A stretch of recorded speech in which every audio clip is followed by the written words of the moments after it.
VK Mishra present. हमारे channel पे बने रहने के लिए हमारे चैनल को लाल बटन दबा करके सब्सक्राइब करें और साथ में बेल आइकन घंटी दबाएं। खर्वम स्थूलतनुम गजेंद्र वदनम लंबोदरम सुंदरम प्रशयंद मदगंध लुब्ध मधुप व्यालोल गंड स्थलम दंताघात विदारितार रुद्रय सिंदूर शोभाकरम वंदे शैल सुतासुतम गणपतिम सिद्धि प्रदम कामदम। जय श्री गणेश, जय श्री राधे कृष्ण। आप सभी का हमारे YouTube चैनल पे बहुत बहुत स्वागत है। यूं ही ज्ञानवर्धक जानकारियाँ प्राप्त करने के लिए हमारे इस चैनल को लाल बटन दबा करके सब्सक्राइब करें, साथ में बेल आइकन घंटी दबाएं ताकि मेरे वीडियो का नोटिफिकेशन आपके पास सबसे पहले पहुंचे। आइए आज सुनते हैं श्रावण माह के कृष्ण पक्ष चतुर्थी तिथि के दिन संकष्टी गणेश चतुर्थी की कथा। संकष्टी गणेश चतुर्थी का व्रत अगर मंगलवार के दिन पड़ता है तो उसे अंगारकी चतुर्थी के नाम से जाना जाता है।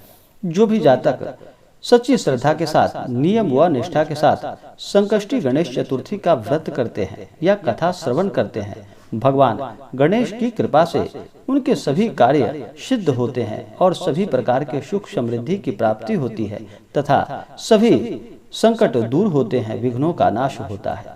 भगवान गणेश सभी प्रकार के विघ्नों को हरने वाले, संकटों को हरने वाले हैं।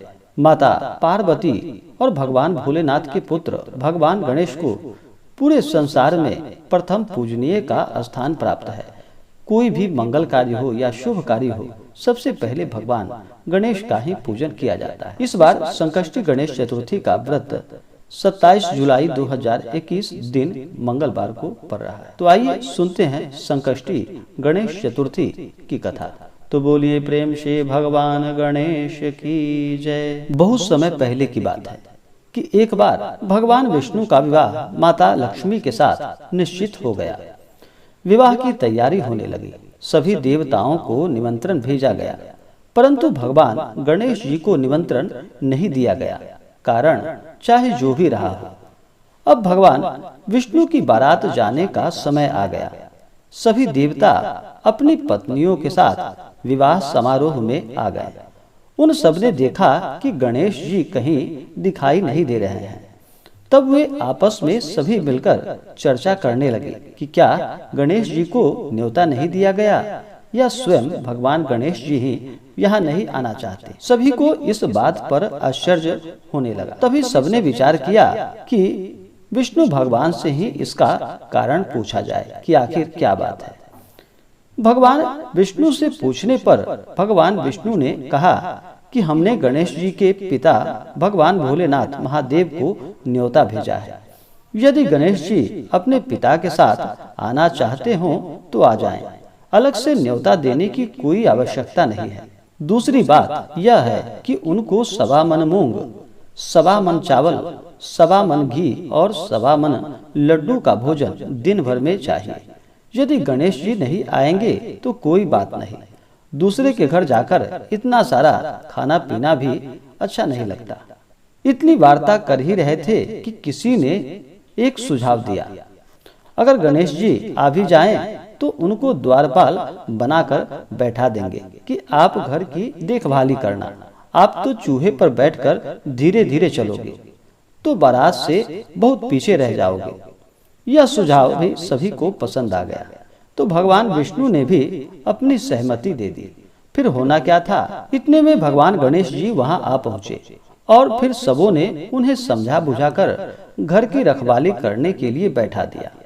अब बारात चल पड़ी। तब नारद जी ने देखा कि गणेश जी तो दरवाजे पर ही बैठे हुए हैं, तो वे गणेश जी के पास गए और उनसे रुकने का कारण पूछा। भगवान गणेश जी कहने लगे कि विष्णु भगवान ने मेरा बहुत अपमान किया है। नारद जी ने कहा कि आप अपनी मूषक सेना को आगे भेज दें, तो वह रास्ता खोद देगी, जिससे उनके वाहन धरती में धंस जाएंगे। तब आपको सम्मान पूर्वक बुलाना ही पड़ेगा। अब तो गणेश जी ने अपनी मूषक सेना जल्दी से आगे की ओर भेज दी और सेना ने जमीन आगे जाकर पोली कर दी। जब बारात वहां से निकली तो रथों के पहिए धरती में धंसने लगे। लाख कोशिश करने पर भी पहिए नहीं निकल पाए। सभी ने अपने अपने उपाय किए, परंतु पहिए तो नहीं निकले बल्कि जगह जगह से टूट फूट गए। किसी की समझ में नहीं आ रहा था कि अब क्या किया जाए। तब तो नारद जी ने कहा कि आप लोगों ने गणेश जी का अपमान करके अच्छा नहीं किया है। यदि उन्हें मनाकर लाया जाए तो आपका कार्य अवश्य ही सिद्ध होगा और यह जो संकट आया है यह संकट टल सकता है। फिर शंकर भगवान ने अपने दूत नंदी को भेजा और वे गणेश जी को लेकर आए। गणेश जी का आदर सम्मान के साथ पूजन किया गया। तब कहीं रथ के पहिए निकले। अब रथ के पहिए निकल तो गए परंतु वे टूट फूट गए थे, तो उन्हें अब सुधारेगा कौन। पास के खेत में एक खाती काम कर रहा था, उसे बुलाया गया। खाती अपना कार्य करने के पहले श्री गणेशाय नमः ऐसा कहकर गणेश जी की वंदना मन ही मन करने लगा। और फिर क्या था, देखते ही देखते खाती ने सभी पहियों को ठीक कर दिया। तब खाती कहने लगा कि हे देवताओं, आपने सर्वप्रथम गणेश जी को नहीं मनाया होगा और ना ही उनकी पूजा की होगी, इसलिए तो आपके साथ यह संकट आया है। हम तो मूर्ख अज्ञानी हैं, फिर भी पहले गणेश जी को पूजते हैं, उनका ध्यान करते हैं। आप लोग तो देवतागण हैं, फिर भी आपको गणेश जी को कैसे आप लोग भूल गए। अब आप लोग भगवान श्री गणेश जी की जयकारा बोलकर जाएं, तो आपके सब काम सिद्ध होंगे और कोई संकट भी नहीं आएगा। ऐसा कहते हुए बारात वहां से चल पड़ी और विष्णु भगवान का लक्ष्मी माता के साथ विवाह संपन्न हुआ और सभी सकुशल अपने घर लौट आए। हे भगवान गणेश, आपने जैसे विष्णु भगवान के कार्य को सिद्ध किया, ऐसे कार्य सभी का आप सिद्ध करना और अपने भक्तों के ऊपर अपना कृपा सदैव बनाए रखना। तो बोलिए प्रेम से भगवान गणेश की जय। जो भी जातक संकष्टी गणेश चतुर्थी का व्रत करते हैं, उन्हें चाहिए कि इस दिन सुबह ब्रह्म मुहूर्त में उठ करके नित्य क्रियाओं से निवृत्त होकर के गंगा नदी में या घर के जल में ही थोड़ा सा गंगा जल मिला करके स्नान करें। संकष्टी गणेश चतुर्थी का व्रत या हर माह के कृष्ण पक्ष में संकष्टी गणेश चतुर्थी का व्रत किया जाता है और हर माह के शुक्ल पक्ष चतुर्थी तिथि के दिन विनायक गणेश चतुर्थी का व्रत किया जाता है। यह दोनों पक्षों में गणेश चतुर्थी का व्रत उत्तम फल को प्रदान करने वाला है। जो भी जातक इस चतुर्थी का व्रत करते हैं, भगवान गणेश की कृपा से उन्हें सभी प्रकार के सुख और समृद्धि की प्राप्ति होती है और भगवान गणेश उनके सभी कार्यों को सिद्ध करते हैं।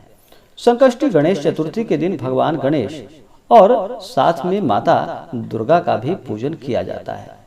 इस दिन दिन भर व्रत उपवास रहते हुए भगवान का पूजन करना चाहिए और चंद्रोदय होने पर चंद्रमा को अर्घ भी देना चाहिए और भगवान गणेश का पंचोपचार षोडशोपचार पूजन करके चंद्रमा को अर्घ दे करके तब जाकर के इस व्रत को पूर्ण माना जाता है। जो भी जातक संकष्टी गणेश चतुर्थी का व्रत करते हैं, उन्हें चाहिए कि इस दिन सुबह ब्रह्म मुहूर्त में उठ करके अपने सभी नित्य क्रियाओं से निवृत्त होकर के गंगा नदी में या घर के जल में ही थोड़ा सा गंगा जल मिला करके स्नान करे, शुद्ध वस्त्र धारण करे और मन में संकल्प ले कि हे भगवान गणेश, हे विघ्न विनाशक, आज मैं आपके संकष्टी गणेश चतुर्थी का व्रत करने जा रहा हूँ या करने जा रही हूँ। इस प्रकार से भगवान से प्रार्थना करे। आपके मन में जो भी इच्छा हो, जो भी कामना हो, वह भगवान गणेश से कहें। भगवान गणेश अपने भक्तों की मनोकामनाओं को पूर्ण करने वाले हैं।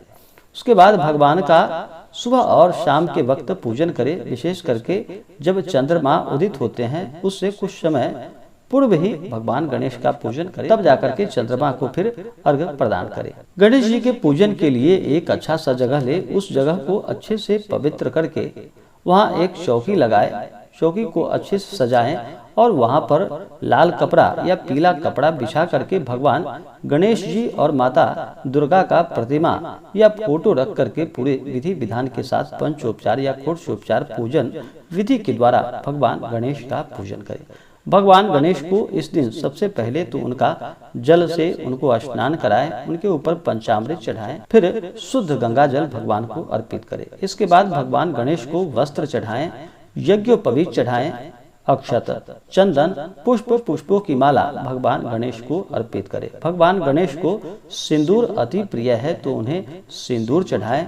भगवान को दुर्वा चढ़ाएं। भगवान गणेश को दुर्वा अति प्रिय है। उसके बाद फिर धूप और दीप दिखाएं। अनेक प्रकार का नैवेद्य भगवान गणेश को अर्पित करें। विशेषकर भगवान गणेश को मोदक का भोग लगाएं। भगवान गणेश का सबसे प्रिय वस्तु, सबसे प्रिय भोजन मोदक है, तो भगवान गणेश को मोदक का भोग लगाएं तो लाभकारी होता है। उसके बाद भगवान को द्रव्य और दक्षिणा चढ़ाएं। पुंगी फल, तांबूल भगवान को अर्पित करें। इसके बाद फिर माता दुर्गा का इसी प्रकार से पूजन करें। माता को जल चढ़ाएं, वस्त्र चढ़ाएं। समस्त श्रृंगार की वस्तुएं माता को अर्पित करें। अक्षत, चंदन, पुष्पों की माला माता दुर्गा को अर्पित करें। महिलाएं माता दुर्गा को सिंदूर चढ़ाएं। पुरुष माता को चंदन चढ़ाएं। उसके बाद धूप और दीप दिखाएं। अनेक प्रकार का नैवेद्य माता दुर्गा को अर्पित करें। उसके बाद द्रव्य और दक्षिणा चढ़ाएं। पुंगी फल, तांबूल अर्पित करें। उसके बाद फिर संकष्टी गणेश चतुर्थी व्रत का कथा श्रवण करें और फिर भगवान की आरती करें। इस प्रकार से पूजन करते हुए भगवान गणेश से अपने सभी कार्यों की सिद्धि के लिए भगवान गणेश से प्रार्थना करें। इससे भगवान गणेश अति प्रसन्न होते हैं और अपने भक्तों को मनोवांछित फल को प्रदान करते हैं। तो आशा करता हूं कि यह जानकारी आपको अच्छा लगा। ऐसे ही ज्ञानवर्धक जानकारियां प्राप्त करने के लिए हमारे इस चैनल को लाल बटन दबा करके सब्सक्राइब करें। साथ में बेल आइकन घंटी दबाएं ताकि मेरे वीडियो का नोटिफिकेशन आपके पास सबसे पहले पहुंचे। वीडियो को लाइक और अपने मित्रों तथा दोस्तों के साथ शेयर करें। सुखी रहें और स्वस्थ रहें। जय श्री राधे कृष्ण। धन्यवाद। आप सभी भक्तों के ऊपर भगवान गणेश का कृपा सदैव बना रहे। सभी सदा स्वस्थ रहें और सदा खुशहाल रहें।